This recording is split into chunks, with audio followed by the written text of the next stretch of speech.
사도행전 다시 시작합니다. 17번째 시간. 본문은 사도행전 12장 1절부터 마지막 절 25절까지인데요. 오늘은 본문 1절부터 5절까지만 읽도록 하겠습니다. 말씀 있습니다. 그때에 헤롯 왕이 손을 들어 교회 중에서 몇 사람을 해하려 하여 요한의 형제 야고보를 칼로 죽이니 유대인들이 이 일을 기뻐하는 것을 보고 베드로도 잡으려 할세 때는 무교절 기간이라. 잡음에 옥에 가두어 군인 내식인 내 패에게 맡겨 지키고 6월절 후에 백성 앞에 끌어내고자 하더라. 이에 베드로는 옥에 갇혔고 교회는 그를 위하여 간절히 하나님께 기도하더라. 아멘. 기도하겠습니다. 예루살렘 교회와 예수님의 제자들이었던 그 제자들 가운데 이제 순교자들이 나오기 시작합니다. 주여, 오늘도 이 교회 가운데에서 영적으로 삶에서 우리의 목숨을 잇는 순교는 아닐지라도 말씀 때문에 세상에서 핍박당하고 말씀 때문에 세상에서 죽임당하는 이 성도들의 모습이 오늘도 우리에게 나타날 수 있도록 역사해 주시옵소서. 세상에서 돌맞지 않는 그리스도인들은 정말로 그리스도인이 아닐 수도 있습니다. 오늘도 우리가 주님 말씀 온전하게 전파하기 위하여서 세상에서 내리는 평가와 판단이 아닌 하나님의 눈과 하나님의 시선이 뭐라고 평가할지를 우리가 생각하면서 살 수 있도록 이 말씀 대하게 하소서. 감사하며 살아계신 예수와 이름으로 기도합니다. 아멘. 네, 오늘 다시 사도행전으로 모처럼 다시 돌아왔지요. 그런데 전에 시간에 뭘 했는지 궁금하신 분들을 위해서 짤막하게 서머라이즈 합니다. 지난 시간에 우리가 어떤 얘기가 있었습니까? 주된 토픽의 주제는 물론 베드로에 의해서 복음이 증거되었지만 이방인 가운데 고넬료라는 사람에게 복음이 증거됐던 현장들에 관한 이야기들을 잠깐 지난 시간에 나눴었습니다. 고넬료는 이방인이었어요. 이방인임에도 불구하고 베드로는 그 이방인에게 가서 복음을 전했고 이방인에게 가서 성령이 임하는 것을 통해서 예루살렘 교회에도 이방인에게도 성령이 임합니다라는 얘기를 전했던 베드로의 이야기, 그리고 안디옥이라는 곳에 바나바가 사울과 함께, 아직 바울이라는 이름으로 사용하기 전이니까요, 사울과 함께 안디옥이라는 지역에서 사역이 시작되었던 그런 모습들. 그래서 예루살렘 교회뿐만 아니라 안디옥이라는 교회에서도 이방인들을 향한 유대인 교회, 예루살렘 교회는 유대인이 중심이었지만 안디옥 교회는 반은 유대인, 반은 이방인인 교회로 형성된, 어떻게 보면 이방인 중심의 교회로 첫 번째로 세워진 예루살렘 교회 다음에 두 번째 교회였습니다. 그런 교회를 통해서 이제 복음이 계속 전파되는 것이 지난 시간까지 이야기였었어요. 그래서 계속적으로 교회가 성장하는 것처럼 보이고 이제는 예루살렘 교회가 핍박이 있었지만 그 주변에 있는 유대와 사마리아와 이제 땅끝이라고 말하고 있는 지역까지 복음이 계속 전파되는 그러한 영적인 어떠한 부흥을 맛보고 있었어요. 그런데 12절 오늘 12장 넘어오면서 제일 첫 마디가 뭐냐면 그때라는 겁니다. 언제요? 영적인 호황기, 영적인 부흥이 있었던 그때. 그때에 어떤 일이 발생하냐면 종교 지도자들이 아니라 이제는 왕에 의해서 핍박이 시작되는 거예요. 이제 정치적인 집단까지도 이제 그 기독교인들을 핍박합니다. 예전에는 종교 지도자들에 의해서 핍박받았지만 이제는 정치 지도자들에 의해서 핍박을 받아요. 이 이야기는 뭐냐면 예전에는 교회와 교회가, 성도와 성도가, 목회자와 목회자끼리 싸웠어요. 지금도 마찬가지예요. 마지막 때가 되면 그런 현상을 보인다고 그랬잖아요. 나라가 나라를 대적하고 민족과 민족이 대적하는 때가 되면 마지막 때가 되리라. 그 말은 뭐냐면 동류의 사람들끼리 다툼이 일어난다는 뜻이에요. 그래서 목사가 목사를 죽이고 교회가 교회를 죽이고 성도가 성도를 죽이는 일들이 일어날 거예요. 그걸 보면 뭐라고 생각해야 되냐? 아, 때가 마지막 때가 됐구나 라고 생각을 해야 돼요. 그런데 지금은 헤롯 왕이 등장해서 예수님의 제자들이었던 사람들, 사도들을 이제 죽이기 시작해요. 물론 그 전에 예루살렘 교회에 순교자들이 나왔습니다. 알다시피 누굽니까? 스데반 집사님부터 순교하기 시작했어요. 그런데 이제는 누구에게? 사도들에게까지 그 죽음의 어떤 어려움들이 닥치는 걸 보게 됩니다. 12장 1절, 헤롯 왕이 손을 들어 교회 중에서 몇 사람을 해하려 했다는 겁니다. 교회가 성장해가고 교회가 커가니까 왕이라는 사람의 자리에서는 그냥 교회가 커가는 것이 아니라 자기의 정치적인 어떠한 입지가 줄어든다고 생각을 했기 때문에 자기의 군사력을 동원해서 예수님의 제자들이 있었던 예루살렘 교회의 지도자들인 그 사람들을 해하려고 했다는 겁니다. 결국은 자기의 입지 때문에 죽이는 거죠. 2절 보니까 요한의 형제 야고보를 칼로 죽였다고 합니다. 야고보가 여러 명 등장하는데 예수님의 형제 야고보가 있어요. 혈육입니다.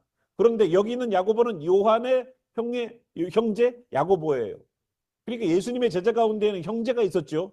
요한과 야고보, 그리고 베드로, 요한, 야고보 이 세 명은 예수님이 12명 가운데서도 가장 코어 그룹인 3명 중에 한 명이었습니다.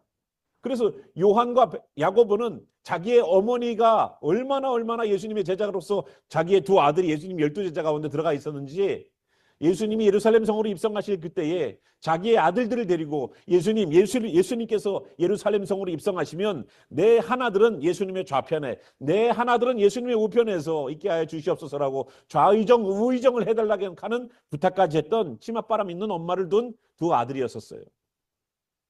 그럼에도 불구하고 그들의 생각과 예수님의 생각은 완전히 다른 길을 걸음에도 불구하고 예수님을 위하여서 최선을 다했던 제자들의 모습을 여러분 아실 겁니다. 그런데 이 야고보가 왕의 자기의 인기와 왕의 자기의 존재 자리를 위해서 죽이는 그 자리에 어처구니 없게 죽는 일이 발생해요. 여러분, 어처구니 없게 죽는 사람들이 한두 명입니까? 대표적인 사람이 바로 침례 요한이에요. 침례 요한은 헤로디아의 그 부탁 때문에 생일날 받았던 부탁 때문에 요한의 목이 날아가는 그러한 일들이 벌어졌습니다. 침례 요한에. 이런 사람들, 침례 요한이나 야고보나 이런 사람들이 정말로 복음을 증거하고 해야 될 일이 앞으로도 많은 젊은 사람들인데 하나님은 그 사람들을 너무나도 황당하게 죽이는 경우들이 얼마나 많이 있는지 몰라요. 황당한. 아니 이렇게 정말로 주님의 일들을 열심히 하는 사람들이 갑자기 이렇게 죽는다고요? 이렇게 말도 안 되는 일들로다가 죽는다고요? 하는 일들이 벌어지는 경우들이 있습니다. 하나님의 손 안에 있기 때문에 저희가 뭐라고 말할 수는 없어요. 그러나 우리가 복음을 들을 수 있는 때가 그때가 우리에게는 마지막 기회일 수도 있는 최선의 예배가 되기를 저는 바랍니다. 그건 저 또한 마찬가지예요. 여러분들과 함께 그냥 소리내서 이렇게 예배드리고 하지만 어느 순간 못 들을 수도 있지 않습니까? 저 또한 마찬가지예요. 우리랑 함께 감격의 예배, 감사 예배 드리다가 어느 순간 여러분들을 못 보게 될 수도 있잖아요. 천년 만년 살 것 같죠 우리가? 아니에요. 예. 주님의 나라를 위하여서 오늘도 우리는 준비되어져 나가야 됩니다. 어쨌거나 요한의 형제 야고보가 칼로 죽었어요. 그리고 났는데 야고보만 그렇게 죽이면 되는 게 아니라 이제는 3절 보니까 헤롯이 봤어요. 유대인들이 이 일을 기뻐하는 것을 봤다는 겁니다. 헤롯이. 야고보를 죽이고 나니까 유대인들이, 여기서 말하는 유대인들은 보통의 유대인들이 아닙니다. 종교 지도자들을 말할 때 유대인이라고 말을 해요. 눈에 가시처럼 여겼던, 교회를 싫어했던, 성전과 회당 중심으로 살았던 그 사람들이 보기에는 예수님 믿는 사람들이 눈에 가시였었어요.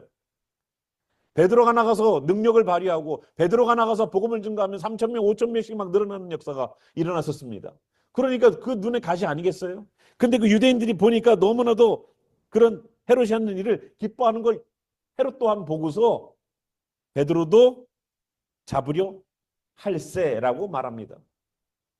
이 헤롯이라는 사람은 철저하게 사람 눈치 보는 사람이었었어요. 사람들이 좋아하면 하고 사람들이 싫어하면 안 하고 베드로를 잡아서 죽이는 그 시기도 한번 보십시오. 무교절 기간이라는 거예요. 베드로를 잡으려고 했는데 때가 무교절 기간, 즉 6월절, 무교절, 초실절로 이어지는 절기라는 거예요. 절기. 그 절기가 되면 뭐합니까? 무교절은 하나님께서 7개의 절기를 주시면서 3개의 절기는 무조건 예루살렘으로 올라와서 내 얼굴을 봐라라고 말하는 무조건적으로 예루살렘 성전에 와서 제사를 드려야 되는 그런 때예요. 그때가 언제라고요? 무교절, 오순절, 초막절 3개예요. 요 때는 무조건 와갖고 하나님께 얼굴을 배워야 돼요. 그래서 무교절 기간이라는 얘기는 이스라엘에 있는 모든 남자는 와서 하나님의 얼굴을 뵙는 엄청난 인파가 모이는 때라는 겁니다. 그런데 거기에서 잘못 건드렸다가는 이 교회의 어떠한 분위기가 폭발될 것 같으니까 사람들의 눈치를 보면서 움직인다는 것을 우리는 알게 돼요. 근데 그때 잡으려고 해도 무교절 기간이기 때문에 이 기간이 끝나고 죽이려고 하는 계획을 합니다. 그래서 일단은 4절 보니까 군인을 4명씩, 4씩 4패에게, 즉 16명이 한 이 베드로를 지키게끔 옥에다가 가두고서 했다는 거예요. 그래서 이 사람들이 몇 교대로 돌아가는지 어떻게 되는지는 몰라도 2명은 옥 밖에서 지키고 2명은 옥 안에서 지키는 구조로 되어 있답니다. 그러니까 4명이서 그냥 한 패가 되어서 한 그룹이 되어서 한 팀이 되어서 다 그냥 옥문 밖에서 지키는 게 아니라 베드로를 옥 안에 감금해 놓고 거기에서 2명이 옆에 지키고 옥문을 걸어 놓고 옥 밖에서 2명이 지키고 하는 구조예요. 아셨죠? 이게 4팀이 있다고요. 그러니까 계속 이렇게 로테이션으로 뭐 6시간마다 24시간을 지키는지는 몰라도 이런 식으로 했다는 겁니다. 5절, 이에 베드로는 옥에 갇혔고 교회는 그를 위하여 간절히 하나님께 기도했답니다. 그리고 난 다음에 뒤에 이야기는 아시잖아요. 천사가 와서 베드로를 깨워가지고 데리고 나가지 않습니까? 나중에 이 간수들은 베드로를 지키지 못한 것에 대하여서 사형을 당합니다. 베드로 때문에. 나중에 바울과 실라도 잡혀가지요. 그때에도 하나님께서는 바울과 실라를 내보내 주시죠. 그때는 어떤 일이 발생합니까? 그 간수가 이 사람들이 도망친 것으로 예상하고 자결하려고 했다라고 말을 합니다. 아시죠? 왜? 자기의 임무가 분명히 막중한 임무를 받고 왔는데 그 일이 올바르게 수행되지 않았을 때 처벌받는 것을 이미 여기서 봤거든요. 그러니까 자기가 바울과 실라가 나가게 됐을 때, 없어졌을 때 받아야 될 어떠한 그 형벌은 사형인데, 사형 당하기보다는 내 스스로 내 목숨을 끊겠다라고 했던 모습들을 보게 됩니다. 그런데 여기서는 베드로를 놓친 것 때문에 나중에 그 간수들은 죽게 돼요. 어쨌거나 그러한 일들이 발생한단 말입니다. 그러한 말도 안 되는 것 같은 기적 같은 일들, 내 옆에 간수가 있고 옥문이 잠겨 있고 걸려 있고 그 밖에도 간수가 지키고 있는 이 상황 속에서도 베드로가 천사에 의해서 나오게 되는 그러한 일들, 기적 같은 일들에 관한 이야기가 오늘 이야기고, 베드로가 기도했던 무리들을 찾아갔을 때에 얼마나 놀랐는지, 베드로가 왔다는 소리를 들었음에도 불구하고 진짜 베드로가 왔는지에 대한 의심을 가지고 말하고 있는 사람들을 보게 됩니다. 그런데 너무 놀라서 그럴 수 있어요. 그러나 이들이 어떻게 기도를 했는지 우리는 그걸 봐야 됩니다. 오늘 제목이 이렇게 기도하라예요. 이렇게 기도하라. 이 사람들이 기도하는 것이 무엇이 특징이 있는지를 우리가 좀 봐야 돼요. 그것이 어디 있냐면 5절에 우리가 읽은 것에 5절에 있습니다. 베드로는 옥에 갇혔지만 교회는 어떻게 해요? 그를 위하여 간절히 하나님께 기도했다라는 겁니다. 그런데 이 간절이라는 단어를 여러분 헬라어로 좀 볼 필요가 있어요. 액테네스라는 단어인데요. 이 액테네스라는 이 단어는 그냥 간절하게 마음을 졸여서 그냥 간절히 기도했다는 것이 아닙니다. 이거에 관한 이야기들을 좀 더 자세하게 보기 위해서는 예수님의 기도를 우리가 볼 필요가 있어요. 누가복음 22장 44절입니다. 누가복음 22장 44절을 보면은 예수님께서 겟세마네 동산에 가셔서 십자가를 지시기 전에 기도했던 내용이 나와요. 그 내용을 한번 볼까요? 이 44절 보겠습니다. 누가복음 22장 44절. 예수께서 힘쓰고 애써 더욱 간절히 기도하시니 땀이 땅에 떨어지는 핏방울과 같이 되더라 라고 말합니다. 여러분 상처가 나서 피가 나는데 피가 어떻게 똑 떨어져요? 아니면은 쭉 흘러요. 쭉 흘러요. 저도 한번 다친 적이 있었어요. 다친 적이 있는데 피가 한번 넣으니까 탁 찢어지니까 피가 그냥 쭉 흐르더라고요. 그냥 여기서 한 방울씩 뿅뿅 솟아나는 게 아니더라고요. 땀방으로 그렇게 흘렸대요, 예수님이. 자, 그래서 다시 한번 14절을 볼까요? 예수께서 힘쓰고 해서 더욱 간절히 기도하시니 땀이 땅에 떨어지는 핏방울 같이 되더라라고 얘기하고 있어요. 여기서는 더욱 간절이라고 말하는 단어와 오늘 우리가 읽은 간절히 하나님께 기도했다라는 그 간절이라는 단어, 우리 한국말 성경에는 간절이라는 단어라고 써놨지만 헬라어 단어는 우리가 좀 더 우리가 디테일하게 보면 이것은 의학 용어에서도 쓰이는 단어래요. 그래서 액테네스라는 이 단어가 내가 내 근육, 내 모든 근육을 스트레칭 해가지고 뻗을 수 있는 곳에서의 최대한의 노력하는 것. 저희가 만약에 어떠한 물건을 냉장고와 벽 사이에 틈에 들어가 있거나 아니면 어디 밑에 들어가 있는데 그것을 손을 뻗어서, 물론 도구를 사용해야 되지만 손을 뻗어서 뭔가를 꺼내려고 할 때 손끝에는 막 닿는데 잡히지는 않고, 잡으려고 하면은 톡 쳐서 더 들어가는 것 그럴 때가 있죠. 그럴 때 어떻게 해야 되냐? 팔이 뽑히게 이렇게, 물론 저같이 우둔하면은 계속 밀고 있을 텐데 여러분들 가서 뭐 도구 갖고 오겠죠. 근데 그거를 막 하려고 했을 때에 닿지 않지만 최대한 노력하는 것, 그것이 액테네스예요. 그러니까 기도를 어떻게 했다고요? 내 온 힘을 다해서 저거를 가지려고 하는 것처럼 손을 뻗어가지고 그것을 가지려고 하는 최대한의 노력을 했다는 거예요. 내 근육이 다 늘어나서 하는 기도처럼. 그래서 여기 있는 기도는, 이 교회가 하나님께 기도했다는 이 기도는 땀이 떨어져서 핏방울 같이 되었다는 예수님의 기도와 같은 기도예요. 생각해 보세요. 예수님이 기도하는 모습을 보여주셨어요. 어디에서? 겟세마네 동산에서 마지막 십자가 지시기 전에 예수님이 기도하는 모습을 본 마지막 모습일 거예요. 아마 제자들이. 야, 기도가 저렇게 되는구나. 예수님의 제자 데리고 올라갔잖아요. 그죠? 근데 자고 있었잖아요. 근데 예수님 기도할 때 어떻게 됐는지를 성경이 얘기하고 있어요. 땀이 떨어지는 것이 그냥 똑똑똑 떨어지는 게 그냥 줄줄줄줄줄, 여기서 샤워 꼭지 밑에서 샤워하듯이 물이 뚝뚝뚝뚝 떨어지다, 땀방울이. 그 기도가 누가 했다고요? 여기 예루살렘 교회들이 했다는 거예요. 예루살렘 교회. 저는 이걸 보면서 예수님만 하신 기도가 아니라, 그의 제자들이 보고 배운 기도만이 아니라 그 기도를 이제는 그 교회가 하고 있다는 걸 보면서 우리 교회 또한 이래야 되지 않는가. 우리 교회 또 뭐 여러분 땀 그렇게 기도 나겠어요? 기도한다고 이렇게 땀이 뚝뚝뚝뚝 떨어지겠어요? 그거를 보자는 게 아니라 예수님께서 얼마만큼 그 기도에 대한 집중도를 가지고 기도했는지를 제자들이 봤을 거 아니에요. 얼마만큼 온 힘을 다해서 집중했는지를 봤을 거 아니에요. 제자들도 그렇게 하는 것을 보고 이 교회 또한 그렇게 따라서 기도한 거 아니겠습니까? 예수님의 기도를 담아내는 거예요. 담아내는 것. 예수님의 기도를 담아내니까 예수님의 역사가 나타난다고 저는 봅니다. 항상 그림을 그리고 그림을 배우는 사람은요, 내가 뭔가를 원하는 것을 그리는 실력이 아직 안 될 때에는 남들이 그려놓은 그림들을 습작하면서 배워가는 거예요. 남들이 그린 그림을 이렇게 그리고 저렇게 그리고 하는 그 방법과 그 기술들을 배워서 나중에 내가 그림을 그리려고 할 때에는 그 방법이 하나가 더 내 실력과 기술들이 덧붙여져서 그림 그리게 되는 겁니다. 그런 것처럼 신앙의 실력도 마찬가지예요. 우리가 올해 들어서 신앙의 실력들을 더 베이스먼을 견고하게 하자라는 어떤 생각들을 다 갖고 계시죠?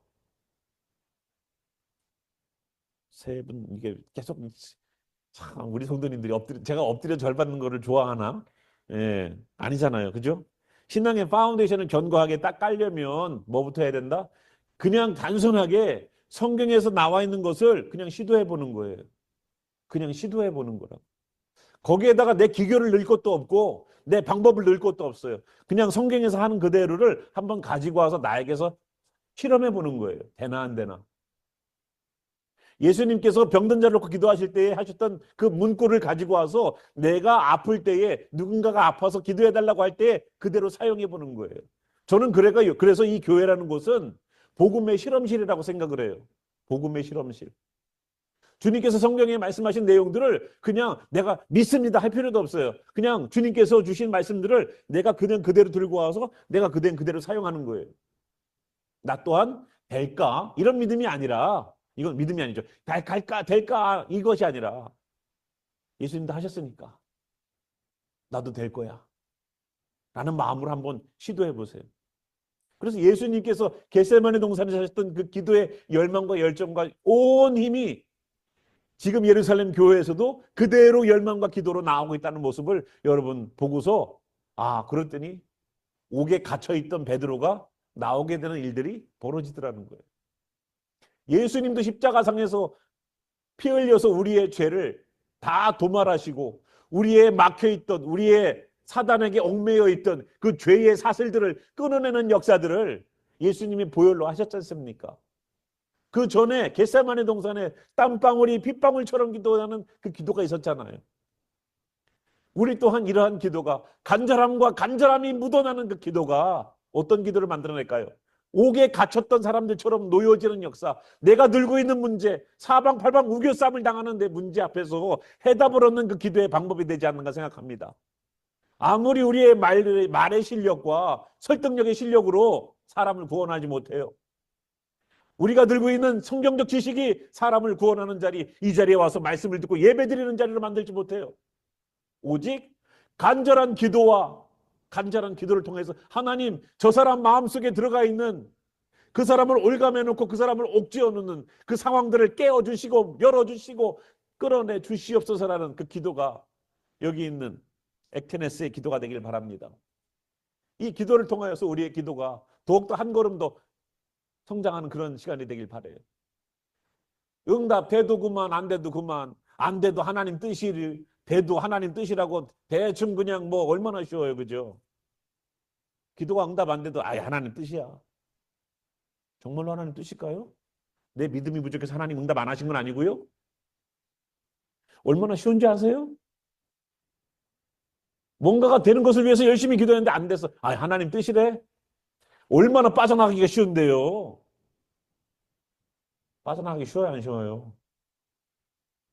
돼도 하나님 뜻 안 되다 우리가 다 주님의 것이니까 주님의 뜻대로 하는 것입니다. 그러면 뭐하러 기도를 해요? 하나님 뜻이면 뭐하러 기도를 해? 아니에요? 하나님 뜻대로 할 거면 내가 뭐하러 기도를 하고 앉아 있어요? 하나님 뜻대로 하실 건데. 그렇죠? 기도는 그런 게 아니에요. 기도는 처음부터 하나님이 원하시는 것이 있어요. 우리는 그거를 캐치업해내는 거예요. 하나님 무엇을 원하십니까? 이리 갈까요? 저리 갈까요? 이렇게 할까요? 이렇게 할까요? 하나님의 분명한 뜻을 우리는 헤아릴 수 있어요. 그 일이 지금 안 되었을지라도 그것이 되게끔 기도하고 나아가는 것. 어떻게 이렇게. 그랬을 때 안 되면 아예 하나님 뜻인가 봐. 포기하지 마시고 하나님이 처음에 주신 뜻이 분명하다면 밀어붙여야 된다는 거예요. 프령제님 케이스 못 보셨어요? 산소호흡기 다 띄자매. 이거는 영적인 줄다리기라고 제가 말씀드렸어요. 좋을 때도 있고 안 좋을 때도 있다. 몸이 좋을 때도 있고 안 좋을 때도 있고 업앤다운이 있을 거지만 계속 믿음을 가지고 나가라.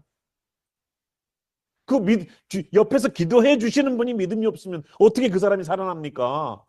기도해 주는 힘이 있고 능력이 있고 내 발로 걸어 다닐 수 있는 힘이 있는 사람이 기도가 믿음이 없는데 병들어 누워있는 사람이 무슨 힘이 있다고 일어나요? 말 한마디를 해줘도 예수와 이름으로 일어나라. 병마야 떠나가라 라는 내 믿음과 확신이 있어서 하나님 도와주세요라는 것이 있어야지. 기도할 때부터도 믿음이 없어. 기도할 때부터 믿음이 없어. 기도할 때부터도 아유 될까? 이 생각부터 시작하고 시작해. 그런데 무슨 기도가 응답돼요? 의심하지 말라고 그렇게 말씀하시는데 예수님도. 내 안에 확신이 없으면서 하는 기도 100%안 돼요. 왜? 내가 이미 안 되는 것을 작정하고 들어갔으니까 그래요. 하나님에게는 막힘이 없습니다. 여러분에게 주신 그 예수님의 이름은 그냥 밥 먹을 때만 예수님의 이름으로 기도합니다라고 사용하라고 주신 이름, 그런 헐값의 이름 아니에요. 그 예수님의 이름 때문에 어둠은 물러갔고 예수님의 존재만으로도 어둠은 와서 주 앞에 와서 경배했어요. 와서 너 와라 안 해도 와서 경배했어요. 귀신들이 왜 너를 저를 멸하십니까? 라고 와서 얘기했어요. 안 불러도. 그런 분이에요. 왜 그분의 이름이 왜 헐값으로 사용됩니까? 내 아들 운동화 사주는데 왜 예수님의 이름이 사용돼요? 나 오늘 한 끼 밥 먹는 것에 왜 예수님이 사용돼요? 밥 한 끼 채워주면 주님의 일을 하게 할 거예요? 내가 원하는 돈 채워주면 주님의 일을 할 거예요? 내 건강 채워주면 주님의 일을 할 거예요? 내 응답되면 주님의 일을 할 거냐고요? 그걸 물어봐야 돼요. 내가 뭔가 원하는 거 다 들어줘서 주님의 일을 할 거냐고. 그게 아닌데 왜 채워줘요 주님이. 주님의 일을 할 것이 아닌데 왜 채워주냐고요 그 사람을. 왜 해결해줘요? 안 해줘요. 처음부터 믿음도 없이 시작했고 기도가 처음부터 간절하면 믿음이 없으니까 간절해지지 않는 거예요. 기도가 당연한 거예요. 이거는 뭐 당연한 거예요. 처음부터 의심으로 시작했는데 무슨 기도가 간절해져요? 처음부터 믿음 없이 시작한 기도가 무슨 열매를 맺고요? 그러니까 교회가 요 모양 요 꼴이 되는 거예요. 아세요? 우리 교회를 얘기하는 게 아니에요. 신앙 없이 자라나가는 사람들만 교회가 키우더라는 거예요. 신앙 없는 사람들만 키워. 콩나물 싫어해서 콩나물은 자라 올라오는데 대단한 영양소가 있는 건 아니야. 왜 그렇게 잘하십니까? 여러분, 이제는 올해부터 뭔가를 시작한다는 것은 내가 묵어 있는 땅들을 직영해 버리고 밑에 땅을 위로 올리고 위에 땅을 밑으로 내리는 완전히 뒤집어 버리는 일들이 발생해야 돼요. 그게 안 되고서 어떻게 신앙이 새로워지길 바라십니까? 제가 말씀드리잖아요. 여러분의 신앙의 파운데이션을 까는 그 순간은 저한테 욕 바가지로 얻어먹을 거라고. 아셨죠? 왜 우리가 응답을 못 받느냐? 왜 옥문에 갇혀있는 베드로를 꺼내주지 못하느냐? 왜 갇혀있는 영혼들에 대하여서 구원의 메시지를 전하지 못하느냐? 이유는 뭐라고요? 우리 자체가 이미 의심으로 시작하기 때문에 그래요. 우리 자체가 믿음 없이 시작한 기도였기 때문에 그런 거예요. 그런 기도기 때문에 간절함이 나오지 않아요. 땀방울이 빗방울이 되는 것처럼 기도하지 않아요. 그냥 대충 하다가 그냥 얼버무리고 끝나버리는 기도가 되는 거예요. 몇 번 해보다가 안 되면 포기해버리는 기도가 되는 거예요. 주님이 거기 없기 때문에 내가 하다가 지치면 끝나는 거예요. 그러나 주님과 함께 있으면 주님과 함께 계속 전진할 거예요. 내가 쓰러질 때는 있어도 주님이 붙잡아 주는 힘 때문에 다시 전진하는 거예요. 그것 때문에 다시 살아나서 영혼을 살리는 기도가 돼야 되지 않습니까? 예, 그래서 베드로가 나오는 거, 교회가 가만히 있었던 것이 아니에요. 교회가 기도 안 해도 하나님은 베드로 꺼내줄 수도 있어요. 그러나 여기에 교회가 기도했다는 것은 이 역사의 중심축에는 교회의 기도가 있었다는 것을 여러분 아셔야 됩니다. 그래서 베드로 이야기를 보면서 베드로를 보지 마시고 베드로에게 역사하셨던 하나님의 역사를 교회를 통하여서 이제 일하신다. 이제 베드로라는 사람, 예수님의 제자들이라는 사람들을 위해서 중심에서 예수님의 예루살렘 교회가 성장하고 교회가 성장했지만 이제 잘 보세요. 이제는 예수님에게서 예수님의 사도들로 예수님의 사도들에서 이제는 교회에 있는 멤버들에게도 동일한 역사가 일어난다는 것을 우리는 보게 됩니다. 사도행전이 지나가면서 예수님의 제자들뿐만 아니라 목사님들뿐만 아니라 성도님들에게도 동일한 역사가 일어난다고요. 성도들에게도 사도들이 없는 예루살렘 교회 성도들이 모인 그 공동체에서 기적이 나타나지 않습니까? 그 교회에서도 어떤 기도? 예수님처럼 겟세마네 동산의 기도가 나오잖아요. 그리고 베드로가 기적같이 나오는 일들을 그 교회가 성도들이 모여서 기도할 때 역사가 일어나지 않습니까? 이제는 복음의 바톤이 영적 지도자라고 말하고 있는 계급장을 들고 있는 목회자나 사역자들에 의해서가 아니라 여러분들 평신도에서 영적인 횃불을 들고 일어나야 되는 거예요. 영적인 횃불을. 예루살렘 교회의 성도들이 기도해서 간절히 기도했다는 이 대목 하나가 예수님의 기도를 담아냈다는 것을 여러분 아시기 바랍니다. 그 기도로 여러분 나가 살리세요. 이제는 목회자들요? 아무것도 아니에요. 말씀 조금 더 할 뿐이야. 내가 보니까. 신앙적으로도 영적으로도 부족한 사람들이 너무나도 많아요. 신학교만 나오면 목회 주니까. 여러분, 그런 시대에 이제 목사님들에게 휘둘려서 다니는 것이 아니라 여러분들이 신앙 영적인 지도자가 되어서 여러분의 가정을 살리고 여러분의 직장을 살리는 영적 주님의 일꾼들, 주님의 종들이 되십시오. 그리하여서 이 시대를 좀 뒤집어 보세요.